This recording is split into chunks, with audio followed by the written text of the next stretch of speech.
Buenos días con todos, bienvenidos a esta nueva transmisión. Les agradecemos que se mantengan conectados de principio a fin.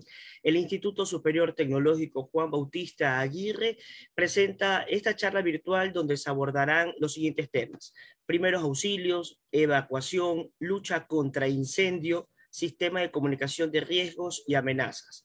Saludo a quienes nos acompañan en esta jornada. Doctora Aida Campi Mayorga, rectora del Instituto; Máster Marlene Solís Sierra, vicerrectora de la institución. También nos acompaña el Máster José Luis Alcíbar de la Unidad de Seguridad y Salud Ocupacional del IST-JVA.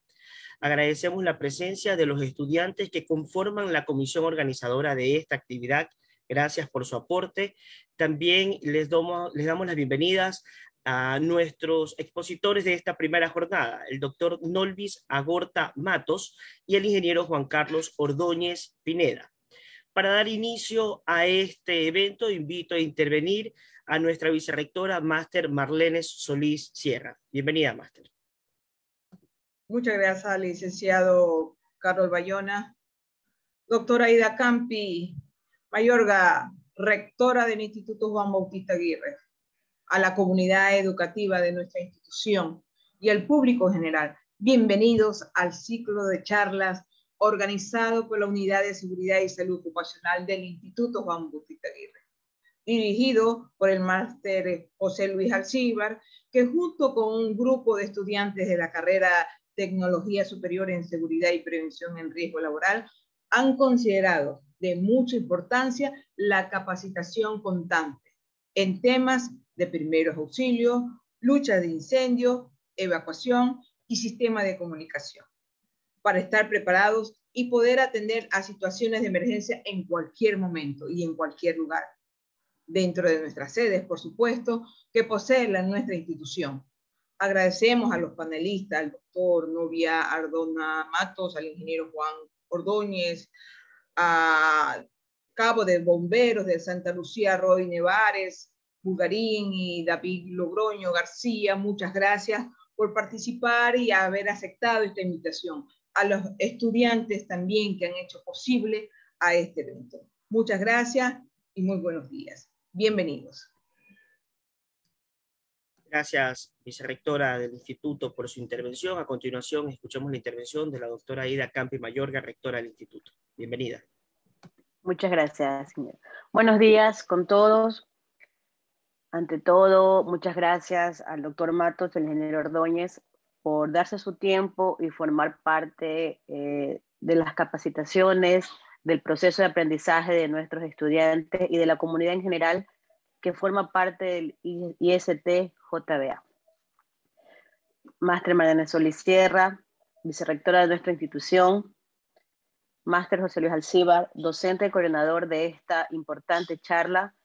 Estudiantes, participantes de la comisión organizadora. Queridos estimados docentes, queridos estudiantes, público en general. La seguridad y la salud ocupacional, un tema muy importante que durante los últimos años ha adquirido un carácter primordial dentro de cada una de las organizaciones y cómo no hacerlo dentro de las instituciones de educación superior.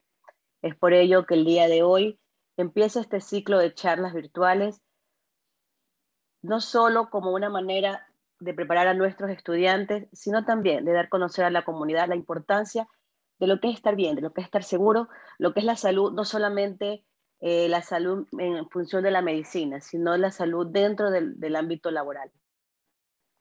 Muchas gracias nuevamente a los participantes y bienvenidos todos, y espero que sea de agrado de cada uno de ustedes. Muchas gracias. Gracias, Máster Aida. Seguido de esto, invitamos a todos que durante esta transmisión realicen sus preguntas en los comentarios en el Facebook Live. Es importante indicar que esta capacitación está dividida en dos jornadas. Hoy conoceremos dos temas y el día jueves a la misma hora podremos participar en la segunda jornada de esta capacitación. Dejo con ustedes a la estudiante Erika Yepes, quien está a cargo de la moderación del primer tema. Bienvenida, Erika. Éxitos. Buenos días con todos, autoridades presentes. Nosotros somos estudiantes del Instituto Superior Tecnológico Juan Bautista Aguirre de la carrera de Seguridad y Prevención de Riesgos Laborales. Saludos, doctora Ida Campi Mayorga, rectora del Instituto Superior Tecnológico Juan Bautista Aguirre, a la máster Marlene Solís Sierra, vicerrectora del instituto.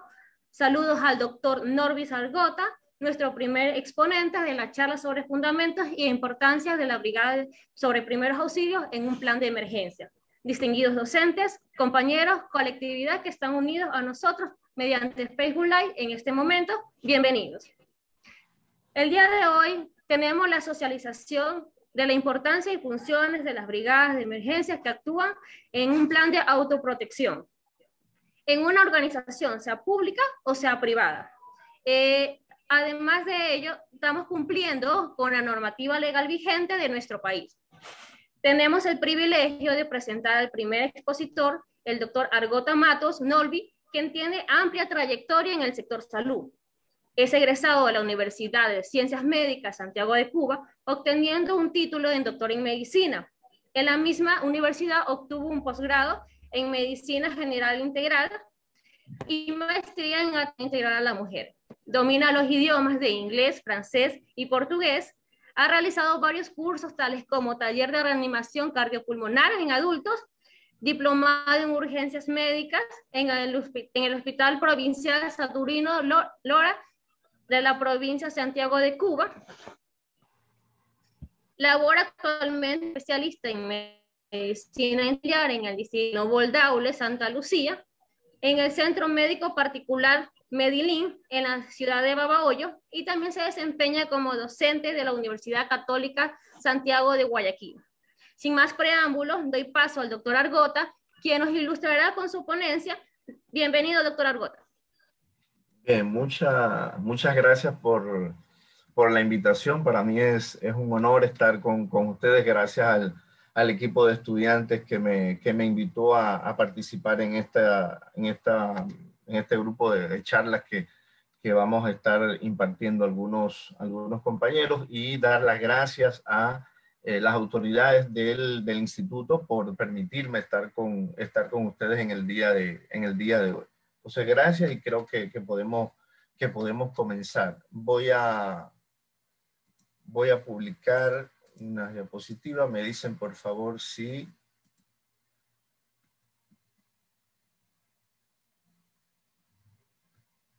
pueden ver las diapositivas.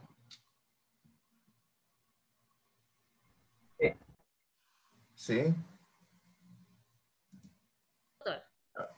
Diga.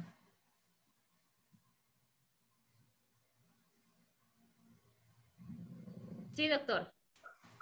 Sí, un momentito.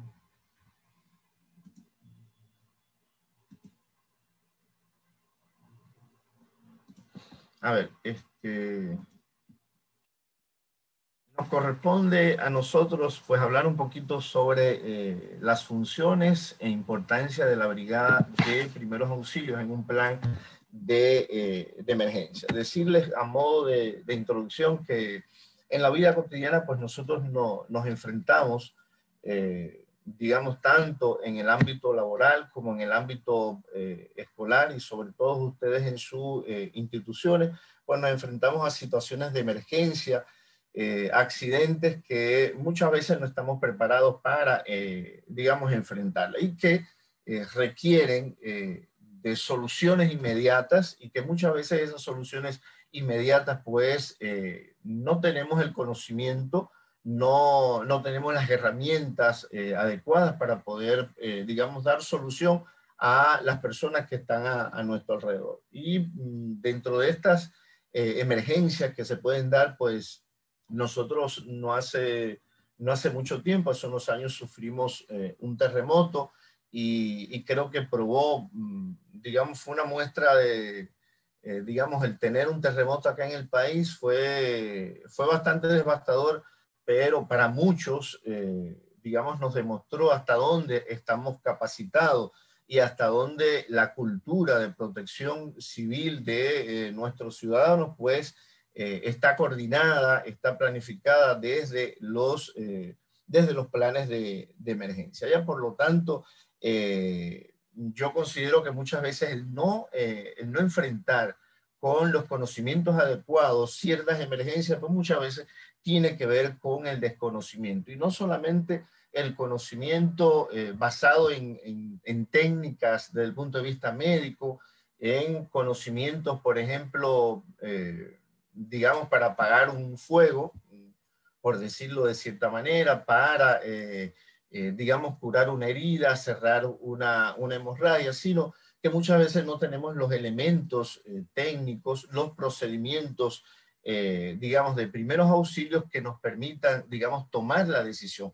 A veces no somos nosotros los que, digamos, a los que nos corresponde realizar, digamos, ciertas acciones, sin embargo, nos sometemos a hacerlo cuando existen ciertos protocolos que si muchas veces lo utilizáramos, pues desde la misma población pudiéramos resolver muchas situaciones como esta. Por tanto, yo considero que en este sentido es importante, más allá de hablar de maniobras, de ciertos procedimientos de primeros auxilios, yo considero que es importante que se conozca inicialmente digamos, algunas pautas, algunos lineamientos generales a la hora de poder intervenir en algunas situaciones de emergencia como esta. Y creo que por ahí debe de empezar nuestra charla de hoy, ¿ya? Por tanto, y en este sentido, nosotros pudiéramos preguntar, ¿qué es un plan de emergencia? Porque si vamos a hablar de brigadas de primeros auxilios, su función, la importancia que tiene un plan de emergencia para las instituciones educativas o las instituciones, digamos, en nuestros puestos de trabajo, pues en cada una de ellas, a pesar de que existen planes de emergencia, pues muchas veces no se le da cierta continuidad, y ese es el trabajo desde las instituciones como las de ustedes, donde se formen el personal para poder dar seguimiento para esto. ¿Cuál será la finalidad de una brigada de primeros auxilios? Eso creo que es importante manejarlo, y que al final de esta charla, pues yo creo que muchos van a tener la respuesta de esta. ¿Y por qué es importante una brigada de primeros auxilios en un plan de emergencia? Esta última pregunta o esta última interrogante que yo les hago, creo que al final de la charla nosotros podemos darnos respuesta de por qué es tan importante tener una brigada de primeros auxilios siempre dentro de los planes de emergencia de las instituciones. Por ello, yo considero dar algunos elementos iniciales, algunos conceptos, primeramente antes de hablar de primeros auxilios, de los planes de emergencia. ¿Qué son los planes de emergencia? Pues como muchos de ustedes saben, son esos documentos en los que se plasma el conocimiento de los agentes perturbadores, y esos agentes, digamos, perturbadores, pues tienen que ver con los acontecimientos que se producen y los efectos sobre la población y su entorno a fin de determinar el proceso regulador, es decir, aquellas actividades o procedimientos y acciones que están destinadas a la protección de los sistemas afectados. Ahora, ¿cuáles son los principios básicos de un plan de emergencia? Pues hay que tener en cuenta 3 principios básicos y dentro de estos es que tienen que ser difundidos ampliamente para su conocimiento. O sea, no puede ser que un plan de emergencia quede solamente en el colectivo, el jefe tal vez de la salud ocupacional, del centro del puesto de trabajo, de la institución educativa. Debe de ser de conocimiento de todos los trabajadores, estudiantes, etc.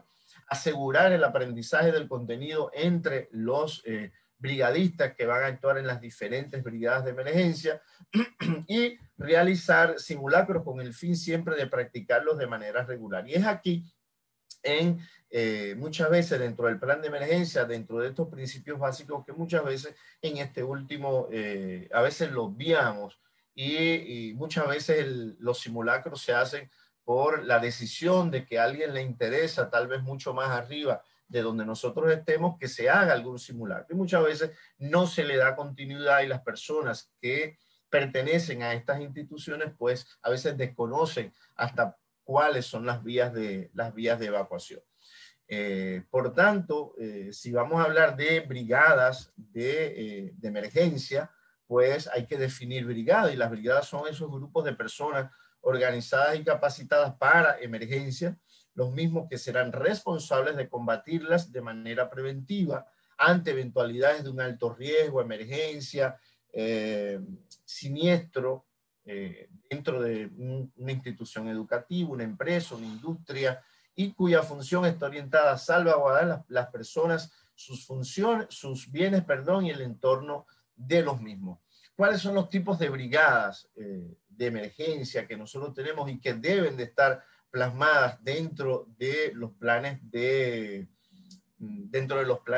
emergencia? Y aquí está la brigada de evacuación, está la brigada de primeros auxilios, y es donde nosotros nos vamos a detener a hablar un poquito. Hay también, o debe de estar en la brigada de los planes de emergencia, las brigadas de prevención y combate de incendios, y además debe de existir una brigada de comunicación. Por tanto, la brigada de primeros auxilios, que es la que nos compete a nosotros hablar en el día de hoy, pues esta brigada tiene la finalidad de atender y estabilizar las víctimas en el sitio de emergencia y que sean remitidos en el momento preciso a centros de salud donde puedan recibir una atención secundaria. El nivel de especialización de este grupo pues depende del riesgo existente en las empresas, o sea, no todas las brigadas de primeros auxilios pues tienen las mismas características. Hay algunos que están mucho más preparados que otros. A veces en los centros laborales se preparan ciertas brigadas de primeros auxilios. Usted no puede comparar, por ejemplo, una brigada de primeros auxilios de un centro educativo a, digamos, a una brigada, por ejemplo, de bomberos, que están preparados con un nivel de conocimientos mucho mayor. Por lo tanto, las brigadas de primeros auxilios se pueden especializar. Siempre se comienza desde lo más simple a la hora de preparar estas brigadas de primeros auxilios hasta llegar a conocimientos elementales, como por ejemplo poder hacer reanimación cardiopulmonar pulmonar avanzada, ¿ya? Ahora, ¿qué es o qué son los primeros auxilios? Pues los primeros auxilios, como estoy seguro muchos de ustedes sepan, son los cuidados inmediatos, adecuados y provisionales brindados a las personas accidentadas o con enfermedades de aparición súbita antes de la llegada de profesionales especializados o de la respectiva atención en un centro asistencial. Fíjense que aquí, cuando hablamos de primeros auxilios, no estamos hablando del profesional calificado, no estamos hablando de un especialista, de un emergenciólogo, sino de esas personas que van a brindar, digamos, su primera ayuda a las personas que están afectadas por cualquier desastre o cualquier situación de emergencia. ¿Cómo podemos clasificar los primeros auxilios? Pues los primeros auxilios, como ustedes pueden ver en la diapositiva, se clasifican. Hay alguna otra literatura que da otra clasificación. Creo que esta es una de las clasificaciones internacionales y se puede clasificar en primeros auxilios emergentes o emergencia, y están los primeros auxilios no emergentes. Los primeros, pues, estos implican la atención de situaciones en las que existe un peligro vital para el accidentado, para la persona que se lesiona, y un ejemplo de esto está la persona que sufre un paro cardiorrespiratorio, están las personas que sufren asfixia, las personas que sufren de un shock en dependencia de la categoría, si es por falta de sangre, un shock, por ejemplo, por un ataque cardíaco. Está, por ejemplo, los primeros auxilios, un paciente que recibe, una persona que recibe hemorragia, una persona que se ha envenenado o por envenenamiento, y están dentro de los primeros auxilios no emergentes. En estos no existe un peligro de gran magnitud. Y aquí podemos hablar o podemos mencionarle, por ejemplo, la persona que sufre un dolor abdominal, una fractura de brazo, entre otros que se pueden mencionar. Basado en estos primeros auxilios, muchas veces existe un triaje en algunas instituciones de salud que se basa muchas veces ese triaje con colores, se basa en estos dar primeros auxilios o no. Usted llega a un centro de salud y usted va a percatarse que, digamos, la persona que tiene fiebre, un dolor abdominal, pues muchas veces no es el primero que tiene que verse. Llega una persona con dificultad respiratoria y por lo tanto la atención de este es mucho más emergente. O sea que de esto, primeros auxilios, pues hay algunos otros procedimientos que, digamos, que se derivan dentro del sistema de salud. ¿Cuáles son los verdaderos objetivos de los primeros auxilios? Pues primeramente decirle que hay que considerar que dentro de estos primeros auxilios nosotros tenemos que tener en cuenta que la conservación de la vida debe ser el objetivo primordial de los primeros auxilios, ¿ya? Evitar que las personas lesionadas pues se compliquen desde el punto de vista físico, desde el punto de vista psicológico, ayudar a estas personas que están lesionadas en dependencia del lugar o el espacio donde hayan sido dañados, que sean recuperadas estas personas, ayudar a que se recuperen. Y un cuarto objetivo en los primeros auxilios es asegurar el traslado de las personas accidentadas a un centro asistencial. Fíjense que, vuelvo y repito, los primeros auxilios como objetivo, o sea, van a estar enmarcados no solamente en una institución laboral, sino en cualquier espacio, en cualquier momento, una institución educativa, un momento de un desastre natural, ¿ya? Ahora bien, ¿cuáles serían los principios básicos que rigen al actuar o al accionar de los primeros auxilios? Pues es importante que cada uno de nosotros sea capaz de mantener la calma, actuando de manera rápida, pero con mucha calma. Y esto implica que la persona que vaya a actuar o brindar los primeros auxilios, pues debe de tener tranquilidad, pero de igual manera debe de brindar tranquilidad al paciente, brindarle confianza y que su lesión o su problema va a ser solucionada ya sea por la brigada auxiliadora o por el personal que puede aparecer de segundo nivel o el personal profesional calificado. Es importante tener como principio básico que hay que llamar a los servicios de emergencia y es importante ante cualquier situación de emergencia, de desastre, que se active los servicios de emergencia. Nosotros tenemos el ECU 911, un servicio que consideramos que es de primera, sobre todo en nuestro país, y es referente para muchos otros países, a pesar del desarrollo que tiene en Europa. Es referente nuestro ECU 911 por la organización que tiene, por la institucionalidad que le ha dado el país y por el personal que allí trabaja, que está preparado y constantemente nosotros estamos viendo que se preparan para estas emergencias. Hay que evaluar la situación y evaluar la situación con relación a los primeros auxilios, pues hace referencia a la necesidad de que se haga un análisis del entorno en el que se produce el accidente, en el que se produce el desastre o la emergencia, y esta evaluación pues va a permitir poder ayudar con vías de acceso, puede permitir, digamos,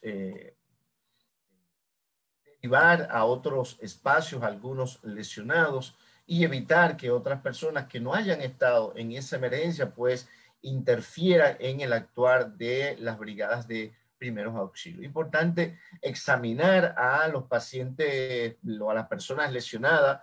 Es de vital importancia identificar a cada una de estas personas. En algunos casos, aunque no vamos a hablar de esto hoy, pero se identifican con colores los lesionados con el objetivo de que el actuar, la rapidez con que deba de actuarse uno u otro, pues que sea rápido y que estén identificados, porque hay otras personas que se van a incorporar a esa brigada de primeros auxilios y que van a permitir que los daños o las lesiones no lleguen a mayores.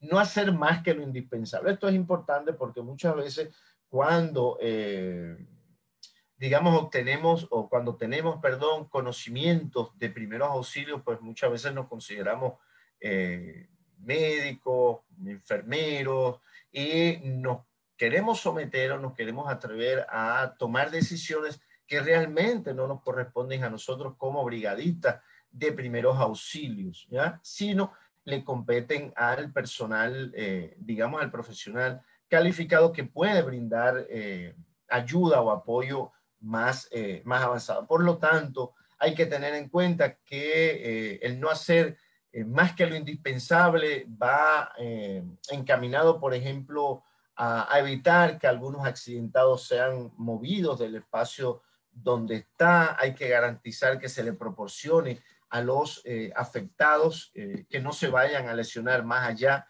de lo que ya están lesionados.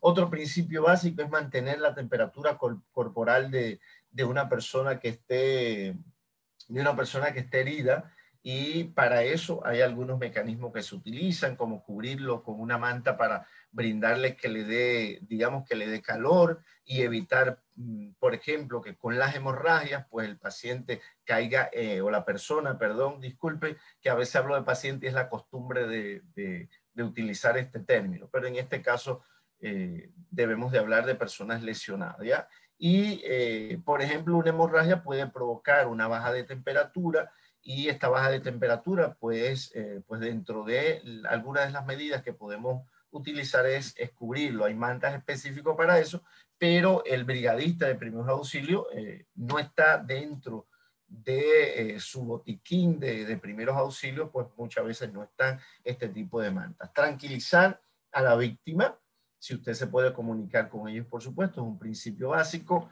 para evitar que hayan lesiones y las lesiones futuras desde el punto de vista psicológico.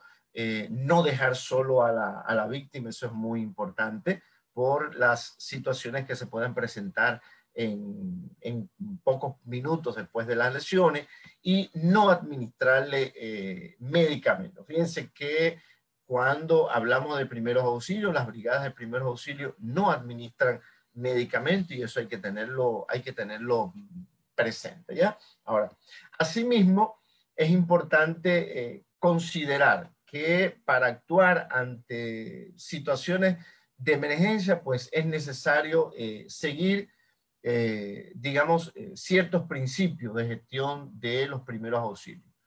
En primer lugar, no asumir riesgos para usted, la persona enferma o lesionada, así como la de cualquier testigo. ¿Y esto qué quiere decir?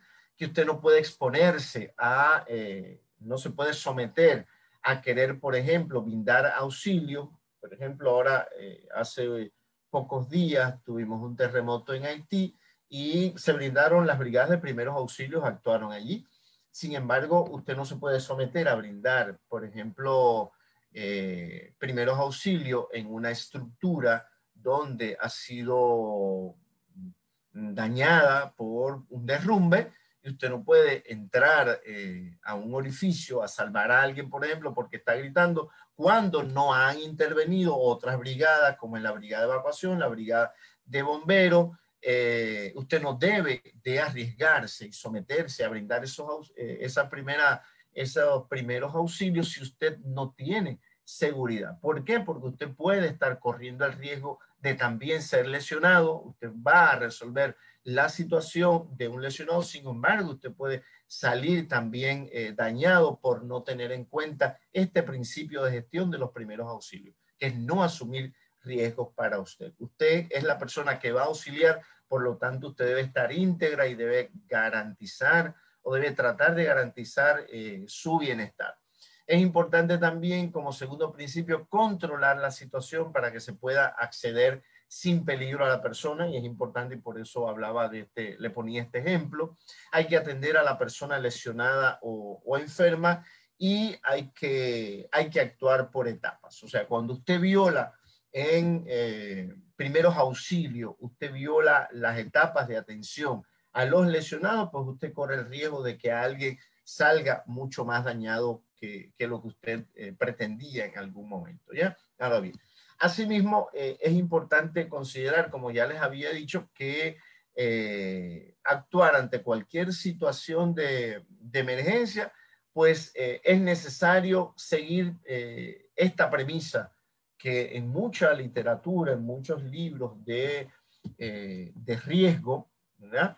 Pues usted puede encontrar estas siglas, que son las siglas de PAS, y quiere decir proteger, avisar y socorrer. Ante esta premisa de proteger, avisar y recoger, pues se describen ciertas acciones que usted debe de realizar en los primeros auxilios. Por ejemplo, como ustedes pueden ver en la diapositiva, o sea, proteger al paciente al mismo tiempo que se asegura el lugar de los hechos a fin de evitar que se produzcan nuevos accidentes y se agraven los que ya han ocurrido. Y en este momento, pues, ¿cómo podemos hacer? ¿Cómo podemos proteger? Pues es conveniente que se asegure la zona del accidente o el incidente que se haya producido. Y es importante aquí las señalizaciones que muchas veces se obvian. Usted está protegiendo a las víctimas, pero también se está protegiendo usted. Otro de los principios, o de las premisas, perdón, es el avisar. Avisar a los equipos de socorro, a las autoridades, al personal médico por el medio más rápido posible para que lleguen a apoyar en la atención de las víctimas y los enfermos, y de qué manera podemos hacer esto en las brigadas de primeros auxilios. Pues hay que llamar al personal correspondiente indicando el lugar y la localización del accidente, cómo ha sido el accidente o el suceso que se ha producido, si hay heridas, qué características tienen los lesionados, en qué lugar pueden estar. Esto es importante avisar. Y la tercera premisa, pues, es socorrer. Y socorrer al accidentado o al enfermo repentino, prestándole cuidados primarios en los que llega el personal pertinente. ¿Y de qué manera lo podemos hacer? Pues aplicando las técnicas correspondientes de acuerdo al tipo de patología o de enfermedad, o de acuerdo a la lesión que se haya producido durante la emergencia. Ahora bien, estos primeros auxilios, pues yo les había hablado anteriormente de que hay que cumplir con ciertas etapas, ¿ya? Y estas etapas de los primeros auxilios, pues son estas que están acá. En primer lugar, pues hay que examinar la situación y si es segura el ambiente donde usted va a brindar esos auxilios. Hay que actuar prestando los primeros auxilios y no se puede obviar la ayuda psicológica que se les debe de brindar a las víctimas. Hay que planificar las acciones de primeros auxilios de acuerdo con el examen que se le ha hecho a los pacientes, y finalmente pues se debe de producir una evaluación en el efecto de los primeros auxilios que se han brindado y controlar a las personas. Fíjense que cada una de estas etapas de primeros auxilios pues deben de estar diseñadas dentro de nuestros planes de emergencia. Ahora, brevemente hacemos un resumen, les traigo acá un resumen de qué es lo que hay que hacer en cada una de estas etapas a la hora de brindar primeros auxilios. Pues en la primera estamos hablando de que hay que examinar si la situación es segura, pues hay que examinar la situación y comprobar si hay peligro. Antes de dirigirse a la persona es importante cerciorarse de que la situación es segura, y le ponía el ejemplo de una estructura que está derrumbada y que usted va a escuchar a alguien que está gritando y usted no se va a exponer a entrar a esa estructura dañada para brindarle los primeros auxilios. Usted tiene que evaluar el entorno, evaluar la situación en la que se produjo esa emergencia para garantizar también la integridad de su vida. Hay que comprobar que no hay peligro para nosotros, para las víctimas y otras personas que muchas veces son testigos en el lugar del accidente o de la emergencia. Examinar el estado de la persona, y aquí una pregunta: ¿la víctima tiene hemorragia, tiene asfixia, está consciente la persona, respira, la persona tiene alguna lesión, hay signos de shock, hay signos de trauma psicológico? O sea, hay que evaluar o hay que examinar el estado en el que está la persona que nosotros vamos a auxiliar. Y es importante examinar esto. ¿Por qué? Porque en dependencia del estado en el que esté la persona, pues nosotros vamos a actuar con el ABC que utilizamos para las atenciones en emergencia. En segundo lugar, pues planificar, hay que conseguir ayuda. Usted solo no puede pretender querer brindar los auxilios de, digamos, en una zona de emergencia o de catástrofe, aunque no siempre las situaciones de emergencia no siempre son situaciones grandes. Muchas veces puede ser el atragantamiento de una persona en un lugar específico, pero siempre vamos a utilizar a alguien más para poder ayudar. Por lo tanto, hay que conseguir ayuda. Solicite o pida a alguien ayuda médica. Usted puede tener a alguien cerca que tal vez tenga conocimientos de primeros auxilios y lo puede socorrer, o que esa persona, utilizar esa persona para que lo ayude a, digamos, a llamar al menos a la emergencia, en este caso nosotros al ECU 911, y poder solucionar alguna situación que usted no pueda resolver en el sitio de la emergencia. Planificar las medidas de primeros auxilios. En base al examen inicial o básico que se realiza, se deben de planificar qué medidas adoptar hasta la llegada del profesional. Estas medidas, aunque existen y aunque en los libros, en la literatura, usted va a encontrar, digamos, muchas medidas, pero usted tiene que enmarcar a la hora de planificar en un plan de emergencia, usted tiene que enmarcar, digamos, las medidas que usted va a adoptar en dependencia del espacio donde usted, la institución, perdón, donde usted esté, y que tiene que, digamos, organizar ese plan de emergencia, ese plan de primeros auxilios, usted lo tiene que organizar en dependencia de esto. Hay que evaluar cuánta ayuda se puede proporcionar en base a las habilidades y los conocimientos con que se cuenta. Muchas veces usted tiene una brigada de primeros auxilios de élite, por decirlo de cierta manera, donde le ha brindado información y conocimiento con bastante sistematicidad. Usted ha garantizado mejorar el aprendizaje de estas brigadas porque le da constantemente, digamos, apoyo desde el punto de vista de conocimiento, de capacitación, y usted tiene una brigada capacitada para ir mucho más allá de lo que algunas brigadas de primeros auxilios dan. Y asegurar la seguridad propia, la seguridad nuestra, también es importante planificarlo y tiene que quedar diseñado en esos planes de emergencia. ¿Cómo usted va a hacer? Muchas veces se nos hace difícil, a las brigadas de primeros auxilios, cuando están en el lugar de emergencia o evacuación, poder, digamos, evacuar, digamos, ellos mismos. O sea, terminan su trabajo de primeros auxilios y después decimos, bueno, ¿y ahora por dónde evacúo para regresarme a un lugar seguro? Eso es importante y que debe también de planificar. Si hay otro elemento a tener en cuenta, que es el actuar, prestar los primeros auxilios en primer lugar. Y aquí hay que decir que hay que brindar los primeros auxilios para emergencia del riesgo vital y otras lesiones específicas en base al examen inicial que usted ha hecho en esa situación de emergencia. Hay que prestar los primeros auxilios psicológicos. Este es un elemento que no se puede obviar durante la atención a lesionados. Generalmente nos vamos a evitar un sangramiento, a suturar una herida, digamos, a brindar otro tipo de apoyo, y nos olvidamos que estas víctimas también, por la emergencia que se ha producido, pues necesita de escuchar a alguien que le dé apoyo emocional, que sepa que va a estar bien, que lo vamos a ayudar, que no tiene por qué temer en su vida porque tiene profesionales capacitados para resolver su situación de salud. Informarle además sobre lo que ocurre y lo que usted va a realizar con esta persona. Y esto va a garantizar, yo estoy seguro,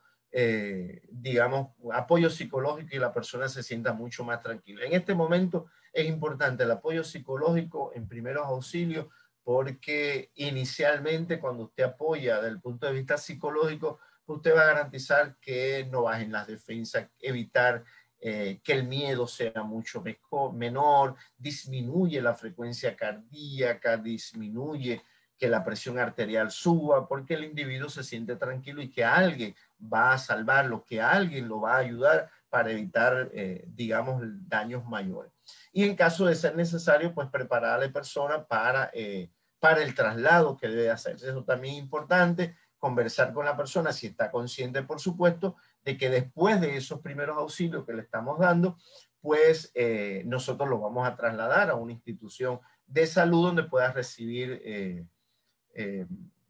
asistencia mucho más avanzada. Y finalmente, pues evaluar. ¿Y qué vamos a evaluar? Pues evaluar el efecto de las medidas de los primeros auxilios. Corroborar que la ayuda médica llegará pronto. Comprobar que las medidas de evaluación inicial son las adecuadas y que usted no violó las medidas de atención a esos individuos. En caso de que la persona pierda el conocimiento, se deben adoptar medidas de soporte vital, como es la reanimación cardiopulmonar básica, y que es importante para de primeros auxilios conocer al menos reanimación cardiopulmonar básica, ¿ya? Ahora bien, para todo esto, nosotros tenemos que cumplir, como ya había dicho antes, hay una organización y hay que cumplir con la llamada cadena de supervivencia. ¿Y qué es la cadena de supervivencia? Pues la cadena de supervivencia consiste en una serie de actuaciones encaminadas a conseguir la reanimación cardiopulmonar, la llamada RCP, que muchos conocen, de una persona con la finalidad de que tenga mayor probabilidad de sobrevivir y presentar el mínimo de secuelas siempre y cuando se realice, digamos, de manera adecuada. Son conceptos de cadena de supervivencia que básicamente la mayoría de los autores, pues, digamos, lo tienen en cuenta y pues yo traté de traerle prácticamente utilizamos en casi toda la literatura. Pues la cadena de supervivencia está básicamente diseñada por la American Heart Association, y la American Heart Association en el año 2010 hasta la fecha pues hizo una revisión y evaluó que la cadena de supervivencia, sobre todo para los adultos, tiene que cumplir digamos, ciertos eslabones. Y estos eslabones, pues serían inicialmente, en primer lugar, el reconocimiento inmediato del paro cardíaco y activación del sistema de respuesta de emergencia es importante. Y esto no pueden obviarlo las brigadas de primeros auxilios. Tienen que conocer la cadena de supervivencia.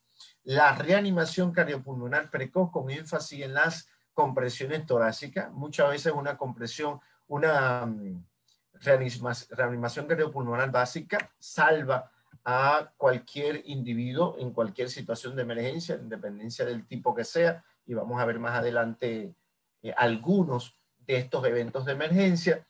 La desfibrilación rápida, utilizando un equipo de desfibrilación, que en este caso no se utiliza por algunos equipos de primeros auxilios porque no es un equipo para ser utilizado por ellos. El soporte vital avanzado efectivo y los cuidados integrados post-paro cardíaco que se pueden producir. Ahora bien, dentro de estos elementos de la cadena de supervivencia están estos 4 elementos y las características que tienen cada uno de ellos. Por ejemplo, cuando hablamos en la cadena de supervivencia de la activación del sistema de emergencia, pues es necesario que se notifique por parte de un testigo de la necesidad de poner en marcha la reanimación cardiopulmonar. Y es importante pues notificar al sistema de emergencia, en este caso, por ejemplo, el nuestro, el 911, el ECO 911. Está en segundo lugar de la cadena de supervivencia, la reanimación cardiopulmonar básica, y esta es realizada por cualquier testigo antes de que llegue un equipo de desfibrilación, antes que llegue el apoyo vital avanzado o cardiopulmonar que nos puede proporcionar un personal más calificado y que es importante que la reanimación cardiopulmonar básica, como ustedes ven ahí, pues hay que considerar que este es un elemento, digamos, temporal.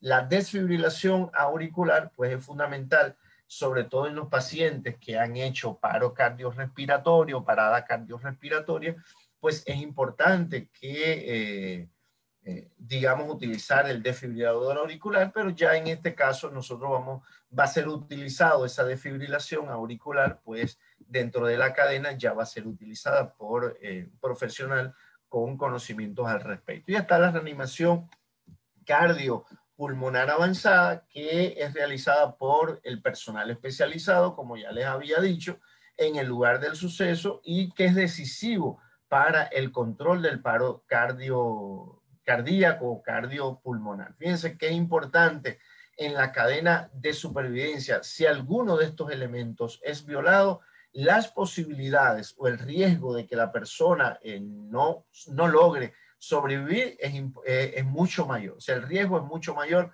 cuando no tenemos el conocimiento, no hacemos una activación del sistema de emergencia. Si usted no activa el sistema de emergencia, le pongo un ejemplo, y usted hace reanimación cardiopulmonar básica, tiene un tiempo la reanimación cardiopulmonar básica, y que esa reanimación cardiopulmonar básica, aunque cada 2 minutos usted esté haciendo presiones torácicas, en algún momento usted va a necesitar esta reanimación cardiopulmonar avanzada.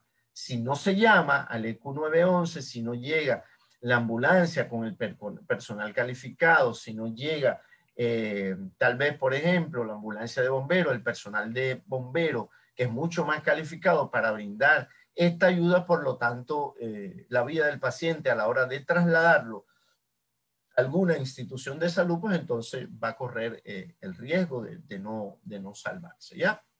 Y pues, es un algoritmo que se utiliza, es un algoritmo, digamos, simplificado, pero es general para cuando se habla de apoyo vital avanzado, cuando se habla de primeros auxilios, pues nosotros este algoritmo lo utilizamos prácticamente en el mundo entero. Son técnicas básicas que la Asociación Americana del Corazón pues nos lo da, y siempre se va actualizando, ¿ya?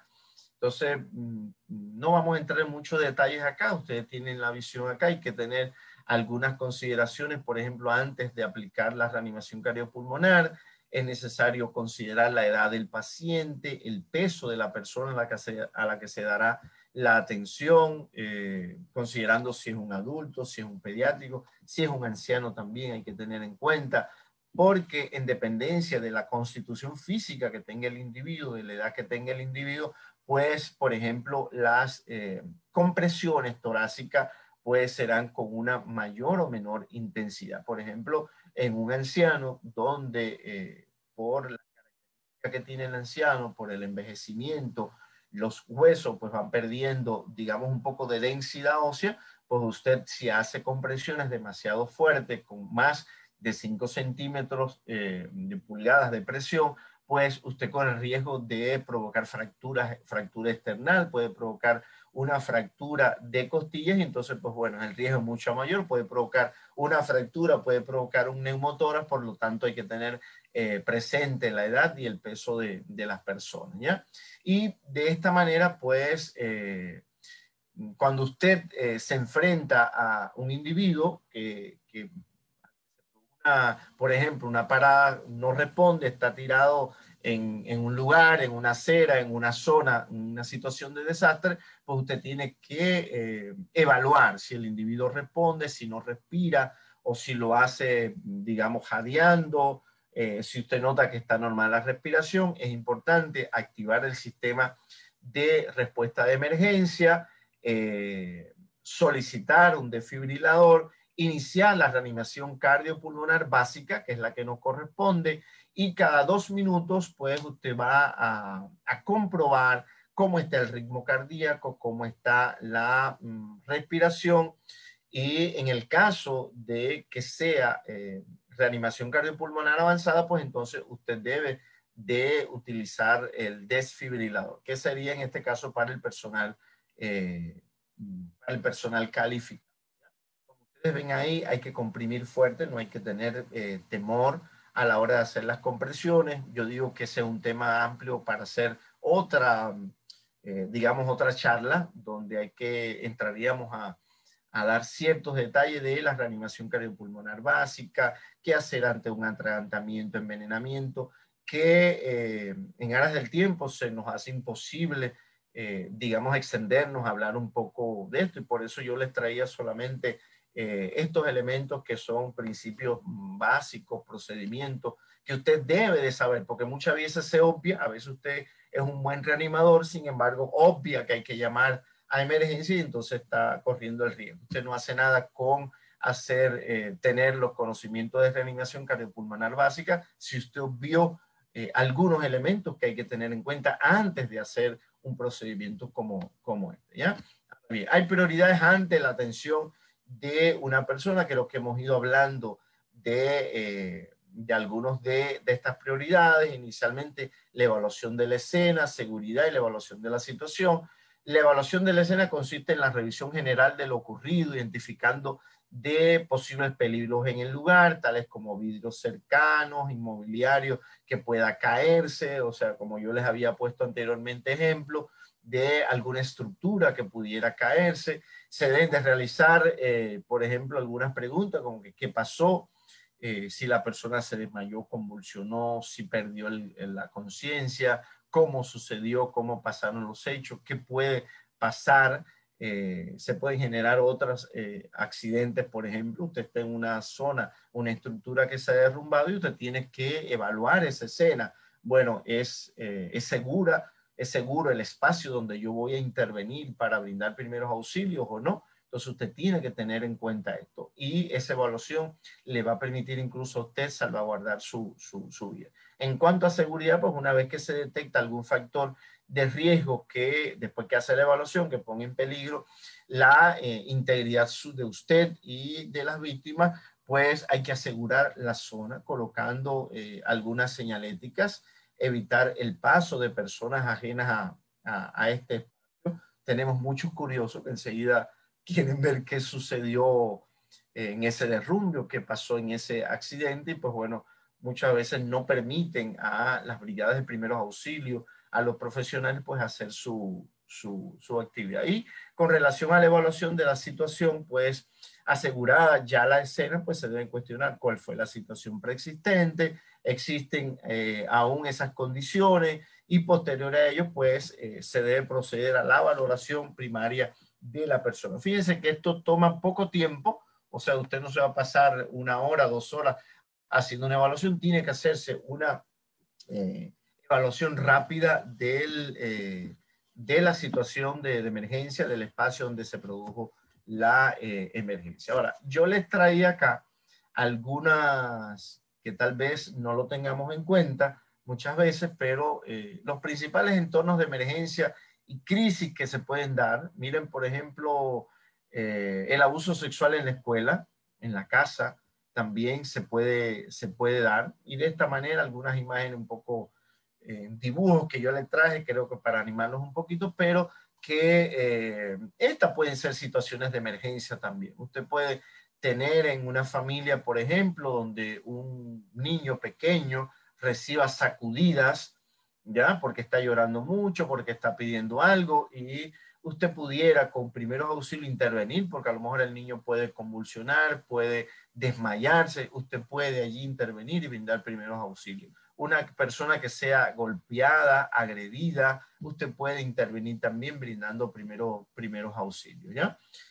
Hay otros entornos, como por ejemplo accidentes personales, atragantamiento.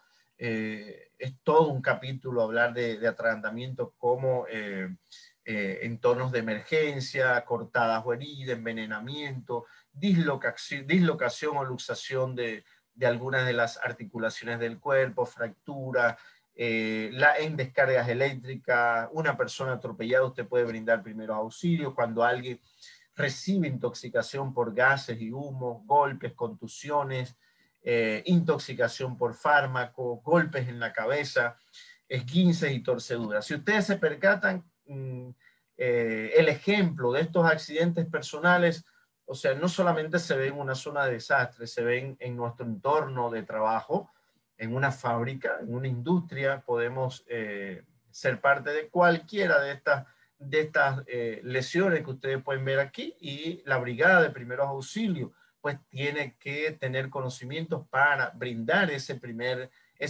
apoyo. Las amenazas de la fauna también, por ejemplo, la picadura de abeja. Usted puede hacer una intoxicación, una reacción alérgica por picaduras de insectos, por picadura de araña, y eso es también una emergencia en la que las brigadas de primeros auxilios pueden actuar. Cuando usted se pierde, por ejemplo, en una instalación X de veraneo, puede ser, las condiciones climatológicas severas pueden también provocar situaciones de emergencia, como son los trombos, las lluvias intensas, los huracanes, las tormentas eléctricas, los vientos fuertes, las inundaciones. Nosotros no estamos ajenos a estas condiciones climatológicas. Hoy en día, con todo esto del cambio climático, pues es muy cambiante el medio, por lo tanto nosotros también estamos expuestos a estas condiciones climatológicas severas. Y hay otras que, para no entrar en mucho detalle, está el crimen organizado, la delincuencia y terrorismo, los cuadros médicos iniciales y primeros auxilios básicos, desastres ambientales, naturales, disturbios sociales también, las epidemias. Hoy, por ejemplo, estamos viviendo la pandemia del COVID, la enfermedad por la infección del virus del SARS-CoV-2, y esta emergencia nos ha llevado incluso en muchos lugares a brindar primeros auxilios en personas que en algún momento lo han necesitado, y allí han estado las brigadas de primeros auxilios, los bomberos incluso han ido a socorrer a ciertas personas. En siniestros de estructura que se dan, creo que hace poco en la ciudad de Guayaquil hubo, no recuerdo bien, en algún lugar, un edificio que perdió, digamos, un edificio pequeño, creo que de familia, tuvo alguna alteración en estructura, hubo algunas personas heridas, pero bueno, o sea, un siniestro en sentido general, siniestro de las estructuras, y hay muchos otros que nosotros en aras del tiempo no les traemos acá, pero que sí la describe mucha literatura, ¿ya? Ahora bien, ¿qué hacer? Y no en caso de que una persona requiera primeros auxilios. Primero, es importante, y creo que sí se debe de hacer, es mantener la calma. Proteger nuestra seguridad y la del accidentado es importante y entra dentro de los principios de primeros auxilios. Comprobar que la escena donde se encuentra la persona es segura y hay que solicitar ayuda. Usted no se puede quedar solamente como brigadista auxiliador, usted no se puede quedar con que ya resolví el problema y no hay ningún peligro, ¿ya? Usted debe de solicitar ayuda. ¿Qué no hacer? Pues bueno, tener una visión de túnel focalizando la atención en aspectos irrelevantes. Muchas veces, y esto quiere decir que muchas veces nos ponemos, yo digo, a mi manera de decir, no, nos ponemos a veces a soñar que tenemos muchos conocimientos y pues queremos resolver otras situaciones que prácticamente son irrelevantes en ese momento del accidente o en ese momento del desastre, y que muchas veces pues podemos obviar, y cuando lo obviamos pues el peligro es mucho mayor. Actuar si no se está seguro, claro que qué se va a hacer, y en este caso si usted no tiene conocimiento de primeros auxilios, y si usted por ejemplo no sabe hacer reanimación cardiopulmonar, si usted no sabe cómo hacer un torniquete para digamos, cerrar una hemorragia, pues entonces tenga mucho cuidado y busque la manera de que otro lo pueda hacer, si usted no tiene claridad. ¿Por qué?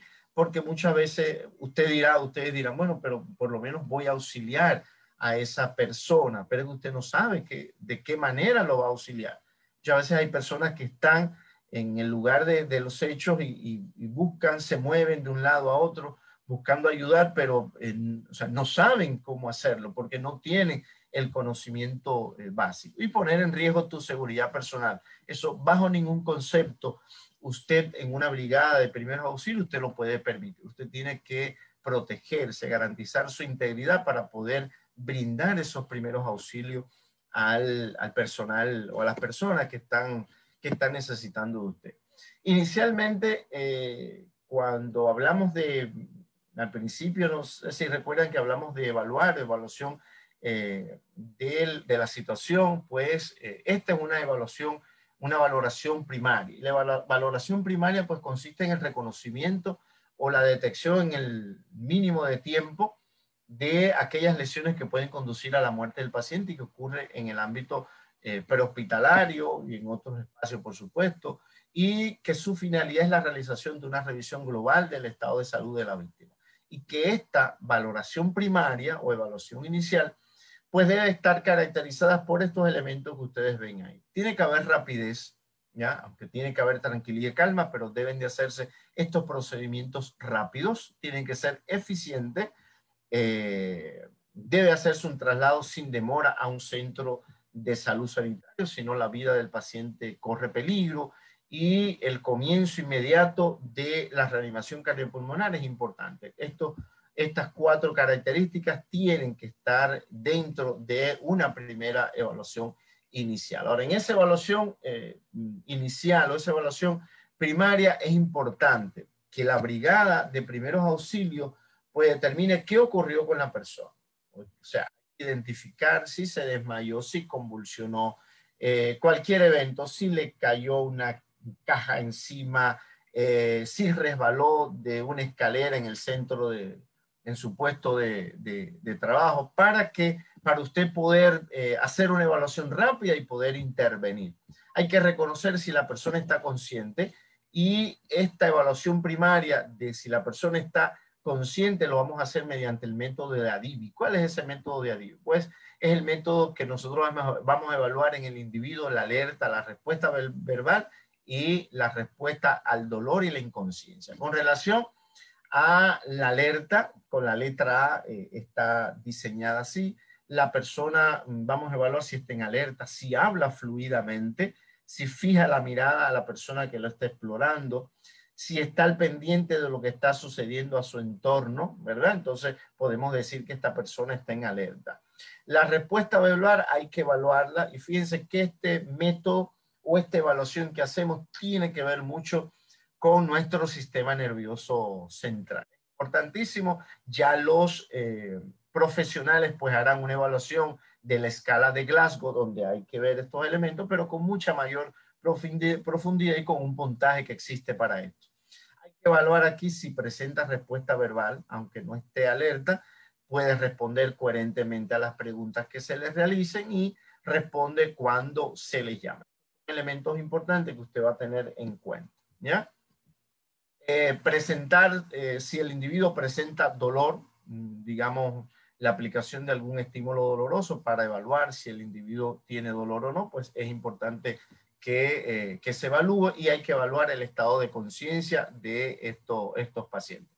Finalmente, pues brevemente decirles que tienen que tener las brigadas de primeros auxilios un botiquín que es una caja con una serie, un grupo de medicamentos, folletos de primeros auxilios que deben tener en cuenta y que se preparan con un listado de los materiales que usted va a poder utilizar, y que todo depende del tipo de botiquín, depende de las características de los primeros auxilios que usted va a brindar. Y hay, bueno, una serie de materiales que hay que tener en cuenta, soluciones, material de apoyo que usted debe de utilizar. Ahora bien, ¿qué no hacer por la brigada de primeros auxilios? Y aquí estamos terminando. Pues no intentar reemplazar nunca al personal médico, no aplicar torniquetes, no movilizar sin previa movilización, no administrar medicamentos, alimentos o bebidas, y no hacer afirmaciones ni pronósticos. Y a modo de conclusión, pues ustedes al principio tenían una pregunta y que tiene que ver con el tema, y decía que, bueno, ¿cuál es la verdad, cuál es la importancia de las brigadas de primeros auxilios? Y aquí dejar claro que las brigadas de primeros auxilios, o sea, hay 2 elementos importantes, y que es que las brigadas de primeros auxilios están encargadas de ayudar y salvaguardar la vida de las personas que en ese momento sufrieron una emergencia en dependencia del tipo de emergencia que sea. Entonces, brevemente, muy humildemente, esta es la charla que yo les traía. Doctor, diga. Muy agradecido con su aporte con la comunidad educativa del Instituto Superior Tecnológico Juan Bautista Aguirre. Doy paso a mi compañero Fernando, quien tiene varias preguntas por parte del público participante hacia usted. Fernando, usted continúa.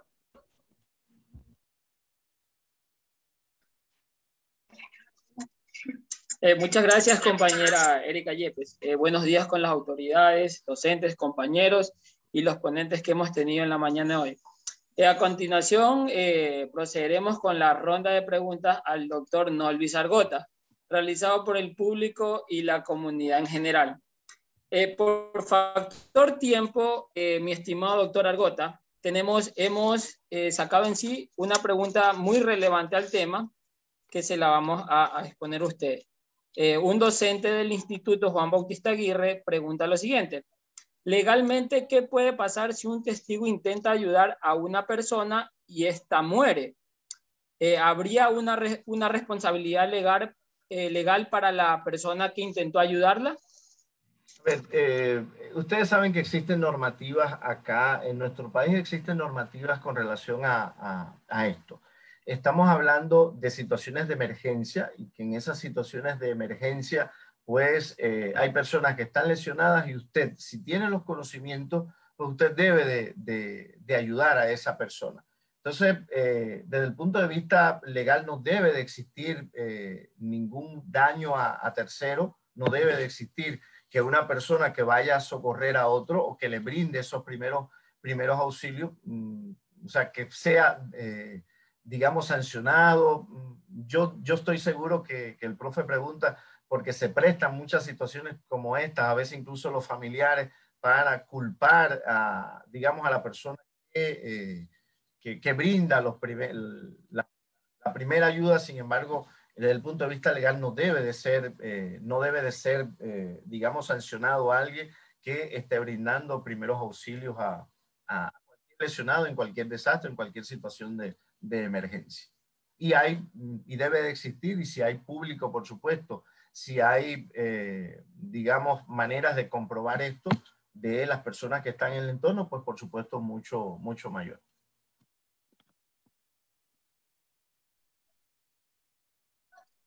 Muchas gracias, mi estimado doctor Argota, por su excelente disertación en el día de hoy. Ha sido un tema muy importante y con esto agradecemos a todos por haber estado presente aquí y damos paso a la compañera Mayerlin Alvarado con el siguiente tema.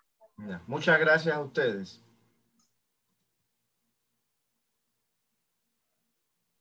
Muchas gracias, Fernando. Muy buenos días a toda la comunidad educativa del Instituto Superior Juan Bautista Aguirre. Somos estudiantes de la cuarta corte de la carrera Tecnología Superior en Prevención de Riesgos Laborales. En primer lugar, quiero agradecerles a todos por su asistencia y nuevamente bienvenidos a esta charla virtual. La siguiente exposición trata sobre las funciones e importancia de la brigada de evacuación en un plan de emergencia y estará a cargo del ingeniero industrial Juan Carlos Ordóñez, quien es un profesional graduado en la Universidad de Guayaquil, Facultad de Ingeniería Industrial, acreditándose el título de ingeniero industrial. Su vasta experiencia en el área de seguridad y salud en el trabajo lo avala las capacitaciones realizadas en diferentes empresas públicas y privadas. Entre sus múltiples capacitaciones tenemos seguridad industrial, normas INE, inspecciones de seguridad y salud en el trabajo, indicadores de gestión y normas ISO. Actualmente trabaja en el Grupo Vilaseca, Planta Facundo, en la ciudad de Babahoyo, desempeñándose como técnico de seguridad y salud ocupacional. Damos la bienvenida al ingeniero Juan Carlos Ordóñez. Ingeniero, buenos días. ¿Qué tal? Muy buenos días. Para mí es un honor poder estar aquí compartiendo un poco de los conocimientos que puedo saber hacia con los estudiantes. Entonces, espero cualquier pregunta, cualquier duda que se presente durante la capacitación, al finalizar pueden hacerla y con gusto yo estaré para despejar sus dudas, ¿no? Voy a proceder a compartir pantalla.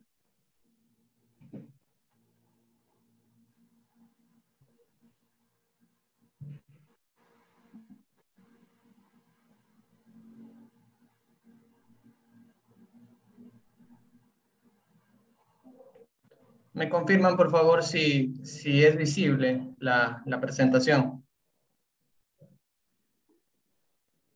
Sí, ingeniero, sí es visible. Ok, perfecto, perfecto. Bueno, entonces, como ya me presentaron, soy el técnico de seguridad industrial y medio ambiente de Grupo Vilaseca, de una de las plantas, la planta Facundo. Soy de la Universidad de Guayaquil, Facultad de Ingeniería Industrial.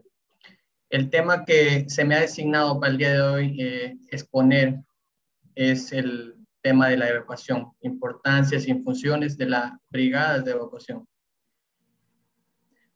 Pero quiero introducir a este tema sin antes decirles que esta brigada, tanto brigada de evacuación, brigada de primeros auxilios, brigadas contra incendio, todo ese tipo de brigadas están contempladas dentro de un plan de emergencia o un plan de evacuación, ¿ok?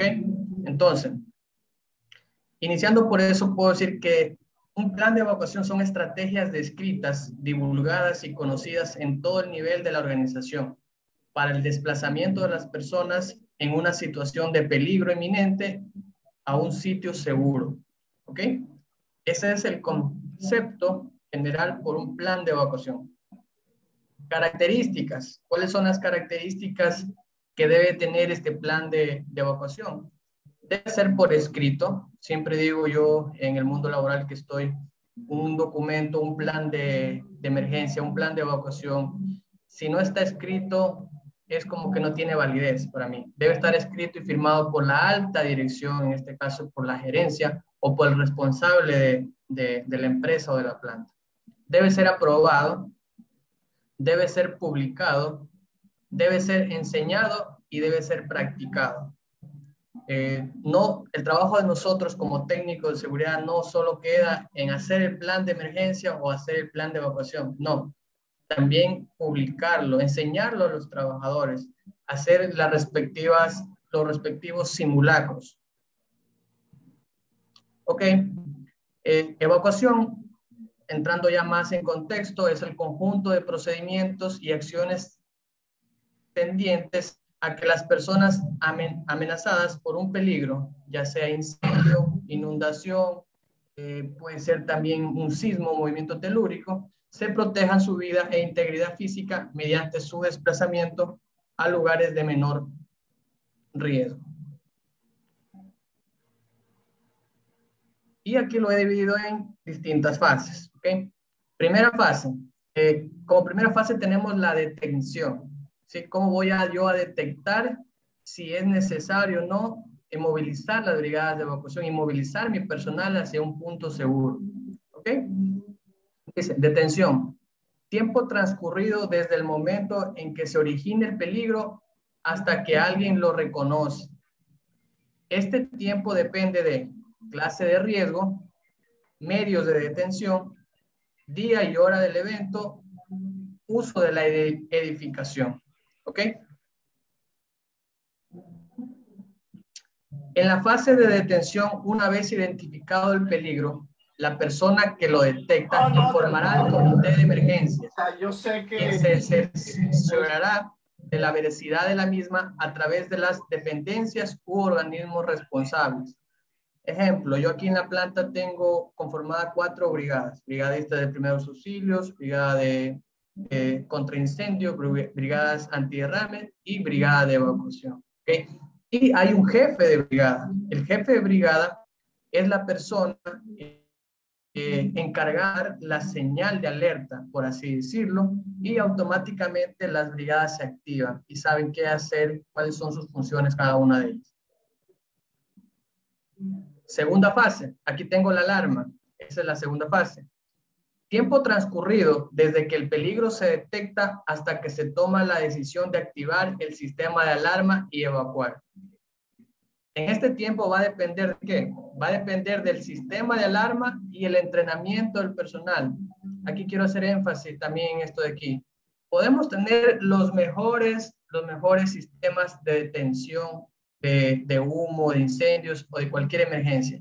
Si no tenemos el factor humano, el capital humano bien capacitado, bien entrenado, con todas sus funciones y responsabilidades, qué hacer en caso de una emergencia, realmente no va a ser mucho lo que va a hacer esa brigada. Por eso, en mi caso y en experiencia personal, trato de capacitar continuamente, de entrenar continuamente a los brigadistas, porque de ellos va a depender mucho el manejo de la emergencia. ¿Ok? Que sirven, sí, los sistemas de alarma sirven muy bien, son un aporte perfecto, pero si no tengo la gente capacitada, entrenada, muy poco voy a hacer. Vuelvo y repito. En esta fase se hace la activación de la alarma. Una voz corredora de emergencia. El comité de emergencias dará la orden a los coordinadores de evacuación previo análisis a la situación y de acuerdo a su criterio. ¿Sí? Aquí hay que tener mucho tino, porque a veces no todas las emergencias tienen el mismo riesgo, o no todas las emergencias deben de manejarse de la misma forma.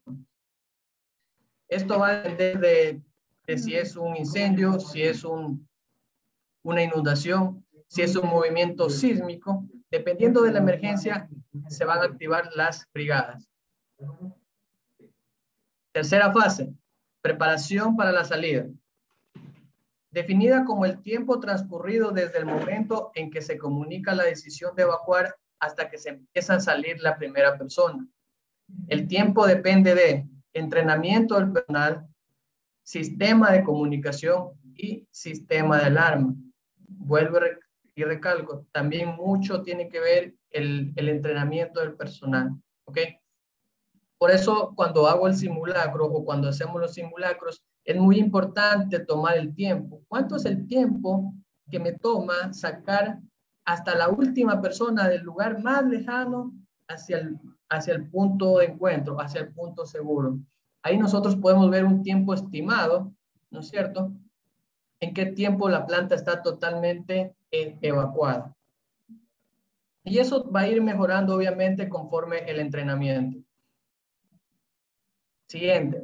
En esta fase de preparación, la salida, el coordinador de evacuación deberá verificar quiénes están en el recinto, dar instrucciones para apagar los equipos o, de ser necesario, interrumpir el fluido eléctrico, cerrar las puertas sin seguro, proteger valores cuando sea posible y recordar las vías de evacuación y el punto de reunión final. Yo aquí siempre doy un énfasis y cada vez que estoy con los trabajadores siempre digo, si hay la posibilidad de proteger valores o de proteger maquinaria, equipos, perfecto, lo hacemos, pero siempre debe de prevalecer el factor humano, la vida, que es algo que no tiene precio, siempre, siempre. Si tengo tiempo, lo ideal sería dejar desconectado la maquinaria, los equipos, perfecto, pero si no me da el tiempo, no puedo decirle a un brigadista, a una persona, que se arriesgue a dejar todo desconectado, que se arriesgue a dejar todo en orden para poder salir. Primero prevalece la vida humana, repito.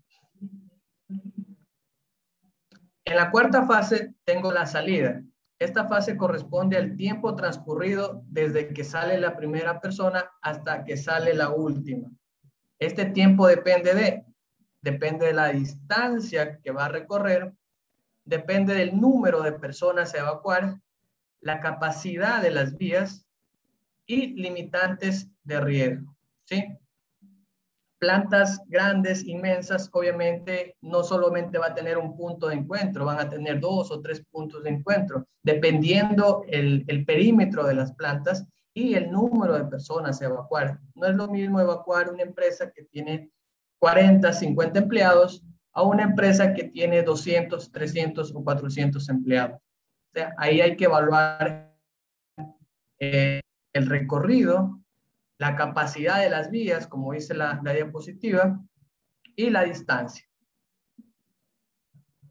En esta fase de salida, el coordinador de evacuación dirigirá a la salida del personal a través de los pasillos, cerciorándose de que no quede nadie en las oficinas y verificando que el personal no corra, no se devuelva por ningún motivo, que se dé prioridad al personal con mayor riesgo y que las mujeres se quiten los zapatos de tacón alto Adicionalmente, deberán verificar el punto de reunión final, la cantidad de personas evacuadas.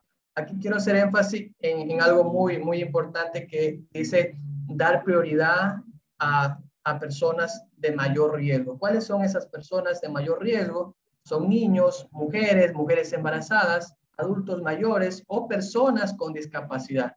Ese tipo de personas o de personal debe tener la prioridad de ellos de evacuar primero. ¿Ok?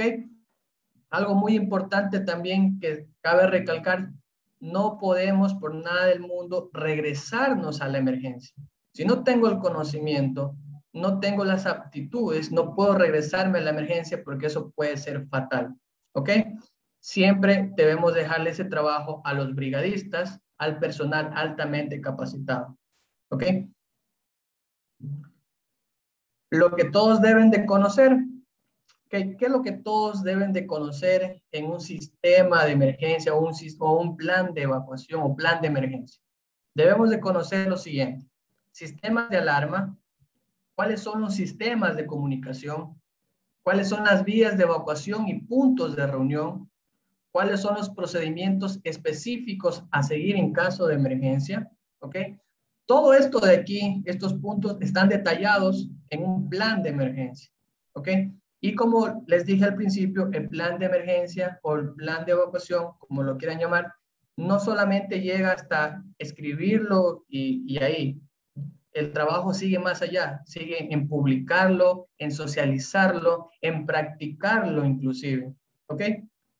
Y aquí tengo una pequeña frase que dice, es mejor estar preparados para algo que no va a suceder a que nos suceda algo para lo cual no estamos preparados. ¿Ok?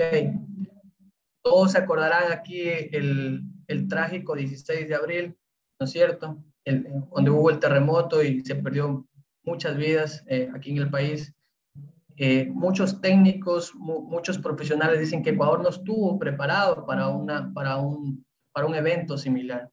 ¿Sí? Las construcciones no eran las adecuadas, no había la capacitación del personal qué hacer en caso de un suceso de tal magnitud. Y por ende, eso contribuyó a que la desgracia sea mayor. ¿Qué debo de hacer antes, durante y después de la evacuación? Era un tema que también lo habían pedido y aquí les comparto esta información. Verificar la veracidad de la información. ¿Por qué es necesario esto? Se han dado casos de que hay trabajadores por la curiosidad, por la hiperactividad de ellos, accionan elementos o sirenas de emergencia y puede haber falsas alarmas. Por eso, cuando haya una alarma, ¿no es cierto?, debo de cerciorarme la veracidad de la información, si realmente está pasando una emergencia, para yo poder movilizar a todo el personal hacia un punto seguro y no sea algo de adrede. Identificar las medidas de seguridad. Debo identificar cuáles son las medidas de seguridad, si son las sirenas, si son los extintores, todos los equipos que yo debo de tener en caso de un incendio, en caso de un terremoto, en caso de una inundación, dependiendo de la emergencia. Como tenemos aquí, conocer la señal alerta de seguridad, aquí tenemos sirenas de emergencia y detectores de humo, ¿no es cierto? Esos son en caso de algún incendio. Conocer las vías de salida de la empresa, también debo conocer cuáles son las vías y no solamente la ruta de evacuación, sino las vías alternas, porque muchas de las veces yo tengo mapeado cuál es mi salida de emergencia, pero qué persona coge, obstaculiza el tránsito, pone un objeto en la puerta. Entonces debo saber cuáles son las salidas alternas en caso de una emergencia. Antes de la evacuación debo conocer también el sitio y el punto de encuentro de reunión final. Este sitio debe ser conocido por todos. Puesto un letrero que diga punto de encuentro, debe ser despejado, debe ser alejado de estructuras o de construcciones de paredes para evitar que en caso de un terremoto o un sismo caiga material, columnas, cemento o bloque. Antes de la evacuación debo tener presente que durante una emergencia el uso del teléfono está restringido, salvo en casos de extrema urgencia. ¿Ok? Durante la evacuación, antes de salir, verifique el estado de las vías de evacuación. No utilizar ascensores, esto es muy importante. Si estoy en un edificio y hay una emergencia, no puedo utilizar los ascensores. Se puede ir la luz. ¿Qué pasaría si estoy evacuando mediante un ascensor?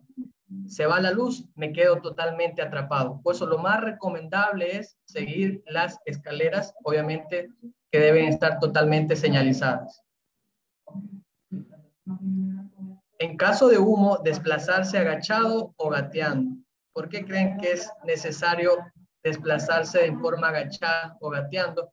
Porque el humo, por su composición química, tiende a elevarse al techo o a las paredes, y entonces las personas cuando se agachan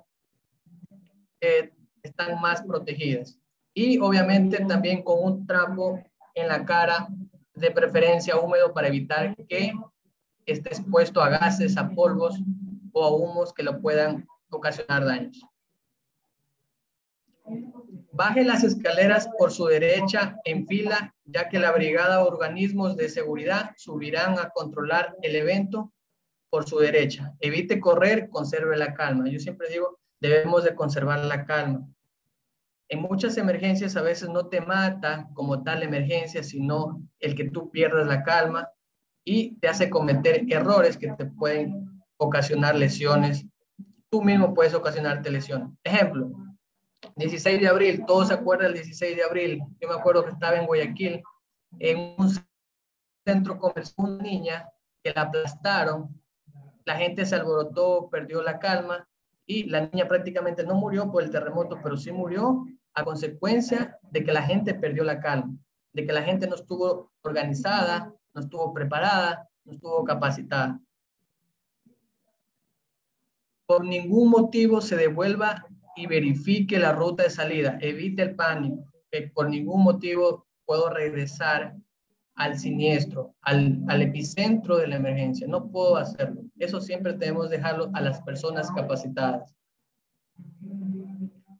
Durante la evacuación debo cerrar las puertas sin seguro después de salir. Ayudar a quienes tienen dificultades. Había hablado anteriormente que hay un grupo de mayor riesgo o un grupo vulnerable, que son mujeres, son niños, mujeres embarazadas, adultos mayores y personal con discapacidad. Tenemos que ayudar a estas personas que tienen dificultades para poder salir en caso de una emergencia.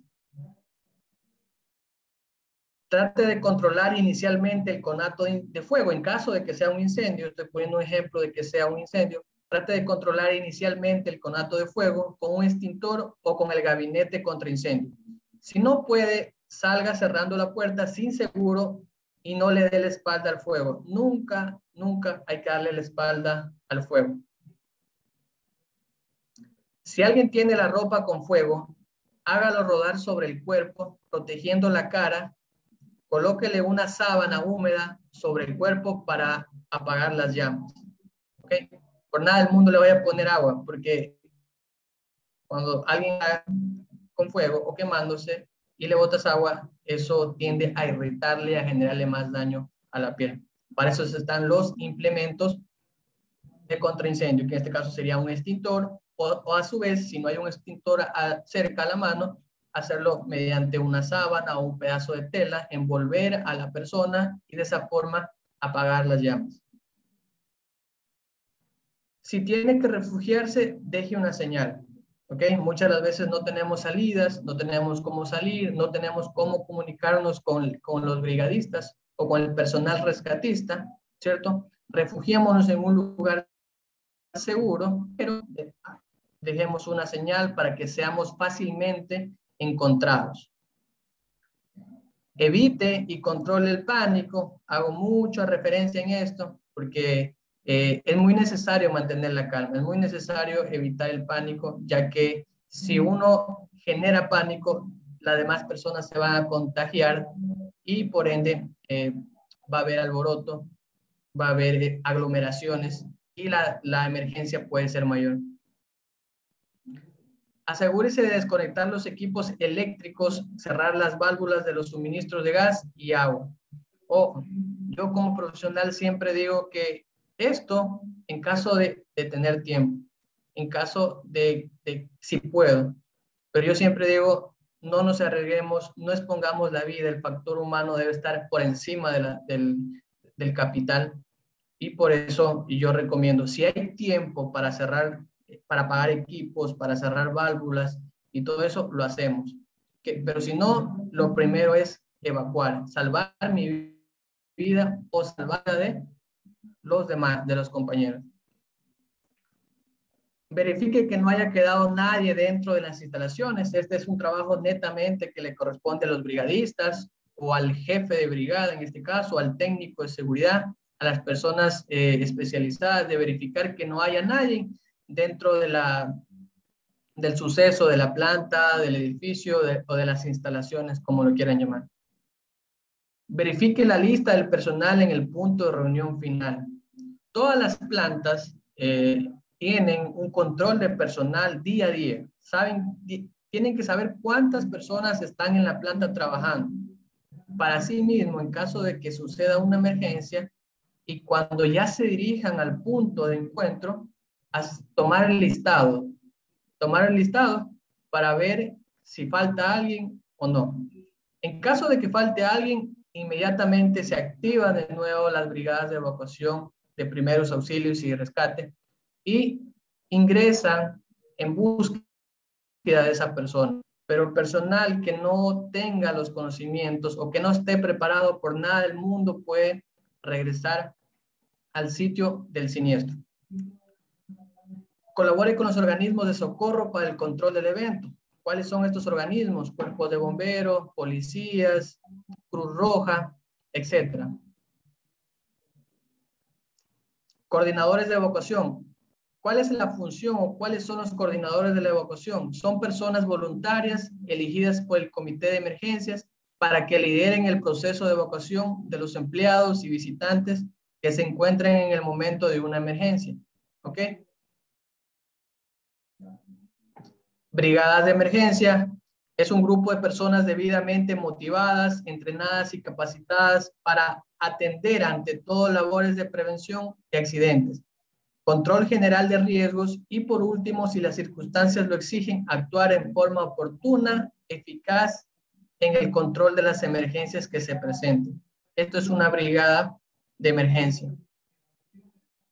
Clases de brigadas de emergencia. Brigadas incipientes. Es constituida por empleados o trabajadores voluntarios de diversas áreas de la empresa, quienes son los encargados de generar una respuesta de control inicial mientras llegan los organismos de socorro. O sea, son los primeros en actuar en caso de que suceda algo, ¿no es cierto? Por ende deben tener la capacitación, la instrucción y los conocimientos para saber manejar una emergencia. Brigada estructural está integrado por personal contratado exclusivamente para trabajar en la brigada y cuyas funciones están referidas a esta actividad. Aquí vienen los bomberos, paramédicos, rescatistas. Eso ya se activa en caso de que la emergencia sea mayor, que la emergencia ya no se pudo controlar a nivel interno de la planta, necesitan personal más especializado, entonces ahí se hace la contratación o la solicitud, repito, de los bomberos, rescatistas y este tipo de personal altamente capacitado. Brigada mixta está integrada en forma combinada, tanto con personal voluntario como personal contratado para tal fin. Composición de las brigadas, grupo de prevención y control de incendios.